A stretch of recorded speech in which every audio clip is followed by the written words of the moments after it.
La radio des Français dans le monde. Le podcast. J'ai beaucoup voyagé dans cette émission, allant à la rencontre des Français installés à travers le monde. C'est la première fois que je vais à La Havane, à Cuba. Même pour rien vous cacher, je ne savais pas qu'on pouvait s'expatrier à La Havane. Chantal va nous en parler. Chantal, bonjour. Bonjour à vous tous.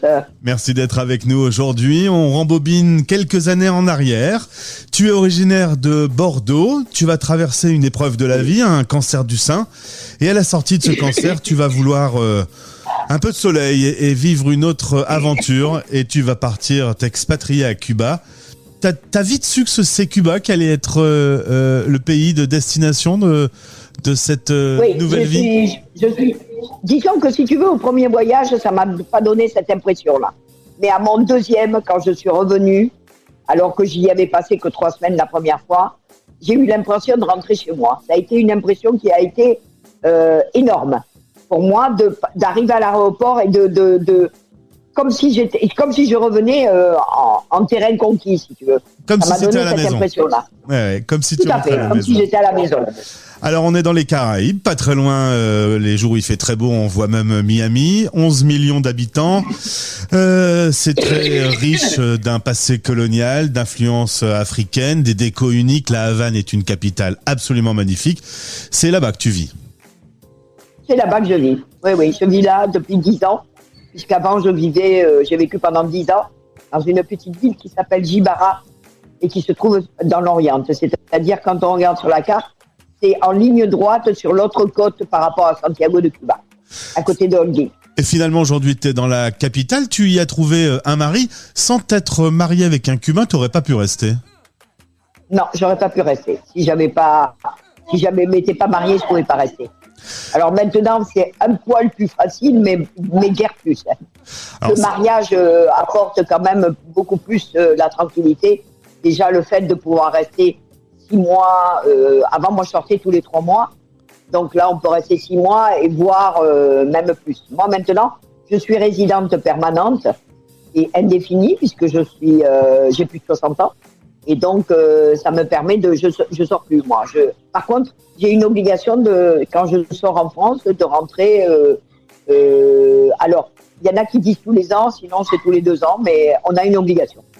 Sinon, alors, on perd notre résidence. Tu parles espagnol? Tu parlais déjà espagnol quand t'es arrivé? Non. Alors, je suis d'origine espagnole, puisque mon grand-père était espagnol, et moi, je parle fragnol. C'est comme ça que s'appelle ma maison, d'ailleurs. Fragnol? Oui, parce que je mescle tout. T'as inventé une nouvelle langue. Voilà, il y avait le franglish et moi j'ai inventé le fragnol. Voilà. Très bien. C'est un pays assez étonnant. C'est vrai que se promener dans les rues de la Havane, ça ne ressemble à aucune autre capitale dans le monde. Mais en même temps, c'est pas une vie non plus très facile. Il y a des manques de plein de choses, même si les choses sont en train d'évoluer. Tout ça, ça te fait pas peur? Ah non, ça m'a jamais fait peur parce que même avant c'était bon, c'est vrai qu'en ce moment c'est dur avec toutes les normes et tout qui sont arrivées. Le Covid n'a pas arrangé les choses, mais amplifié les choses qui sont devenues insupportables. On a une grande inflation, mais on arrive quand même. On a une qualité de vie. Il suffit que les gens qui travaillent ici rentrent en France et quand ils reviennent, ils sont contents parce que on a quand même une qualité de vie. On a quand même on vit dans un pays où il y a tous les jours le soleil. Alors, à part choisir la couleur de son t-shirt, quelle autre préoccupation? Alors, c'est vrai, il n'y a pas de magasin de fringues, il n'y a pas de magasin de chaussures, il n'y a pas de cette société de consommation qu'on a chez nous. Ici, les enfants, ils jouent dans la rue avec des cailloux, avec des balles, voilà. Tandis que chez nous, ils sont devant leur console ou devant leur ordinateur. Et où elle est la vie? Qui c'est qui a raison? Qui c'est qui a tort? Et il faut savoir aussi se débrouiller un petit peu. Le système D est quand même une organisation. C'est le truc principal. Voilà. Et toi, tu as Trouver toujours des pommes trouvé... de terre, je trouve tout, moi. Je trouve tout. Mais bon, après, il y a une manière de te comporter aussi avec les gens. Moi, quand j'arrive quelque part, je dis bonjour à tout le monde. Je me rappelle des gens, je suis très physionomie, mais je me rappelle des gens, je sais donner un petit pourliche, je sais il faut s'attacher les gens. Il faut faire un service à moi un autre. Ici, ils disent une main lave l'autre, enfin, ou un truc comme ça. Et il faut aider, il faut chacun s'entraider. Il faut se débrouiller. Ouais, s'entraider. Enfin bon, faut pas non plus entraider parce que sinon on va pas s'en sortir. Mais il faut se débrouiller. Est-ce que toi tu vis vraiment dans l'ambiance musicale le soir lorsque le soleil se couche, ou est-ce que tu es plutôt chez toi? Tu profites un peu de la salsa? Je suis plutôt au calme. Je suis plutôt au calme, moi. Je tiens plus une maison plus tranquille. Où par contre, il y a de la convivialité, où quand les gens sont là, tout le monde boit le mojito ensemble, tout le monde se donne les adresses, puis il y a ceux qui arrivent, ceux qui sont bons. Donc, on est plus dans ce schéma ici, dans ce schéma-là, dans cette maison.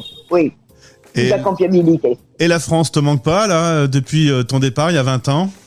Alors, je suis pas rentrée en 2021 parce que financièrement, je ne pouvais pas. Mais ça me manque. Mais c'est toujours pareil. Je vais rentrer en France et au bout de 15 jours, ils vont tous me gaver. Donc, je te dis, mais bon, j'ai besoin quand même d'aller faire mes petites boutiques, de m'acheter mes petites choses. Tu vois, j'ai besoin de ça. Mais oui, et puis j'ai besoin de manger un bon gâteau, Quoique, je me débrouille bien quand même, puisque j'ai quand même une table ici. Et je me débrouille quand même un peu. Mais il y a des choses qui manquent. Il y a des choses, oui, qui te manquent. Et du coup, bon, rien n'est insurmontable non plus. Hein. Et du coup, la musique cubaine est remplacée de temps en temps par quelques bons classiques français, ou même la musique, t'en as pas trop besoin? Non, je suis pas trop musique. Tu sais pourquoi? Parce que j'ai travaillé longtemps la nuit et j'ai tellement écouté de musique que je crois que ça m'a... Mais par contre, oui, si j'écoute un petit disco, ça me donne déjà une nostalgie de ce que j'ai pu vivre avant. Et puis, ça me met chaud au cœur. Mais bon, écoutez la musique française, une Piaf, un Brel, Navour, un Beko, c'est quand même extraordinaire aussi. En tout cas, pas de regret d'avoir pris la destination de la Havane à Cuba il y a 20 ans? Non, et même si je vends ma maison, je resterai ici. Je resterai au moins l'hiver. Je n'aurai plus jamais froid. Très bien, merci Chantal en tout cas d'avoir témoigné. Alors tu t'étais mariée avec un Cubain, tu as divorcé, aujourd'hui tu cherches l'amour? Oui, c'est la vie. Tu cherches l'amour? Ah, pas du tout. Je cherche la tranquillité. Non, ça n'a pas pris. Non. Eh ben, plus à mon âge. Maintenant, on se dit, vaut mieux être seul que mal accompagné. Très bien. On va rester comme ça. Je te souhaite le meilleur et au plaisir de te retrouver en tout cas, Chantal. Merci à toi et puis peut-être un de ces jours à la Havane. J'aimerais bien. Pas Paris. Hein? Merci beaucoup. Hein. Merci à toi. Les Français parlent au français, l'émission qui relie les expats. Parrainée par Bayard Monde. Suivez Bayard Monde sur Instagram. Parce que la lecture n'a pas de frontières, les magazines Bayard Milan vous suivent partout dans le monde. Recherchez Bayard Monde tout attaché.